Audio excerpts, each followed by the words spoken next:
So let us discuss about what is the relationship between this shift operator and delta and tilde. So these are the three, we already know this delta and tilde, reverse of delta this is, where this is a displacement of operator, that is shift operator. What is the relationship between these three operators with some examples? The first example is delta is equal to E minus 1 or E is equal to 1 plus delta. If this minus 1 goes this side, this becomes plus, that is 1 plus delta.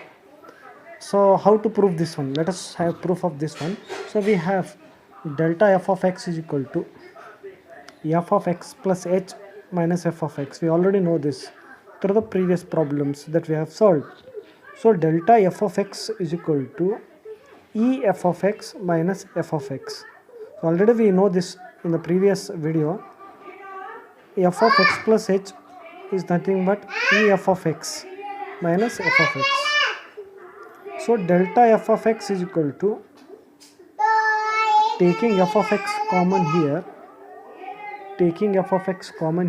this f of x, this f of x, so e minus 1 f of x.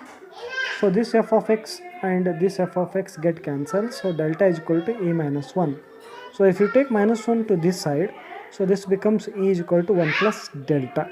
So this is what the relationship between delta and e. Fine.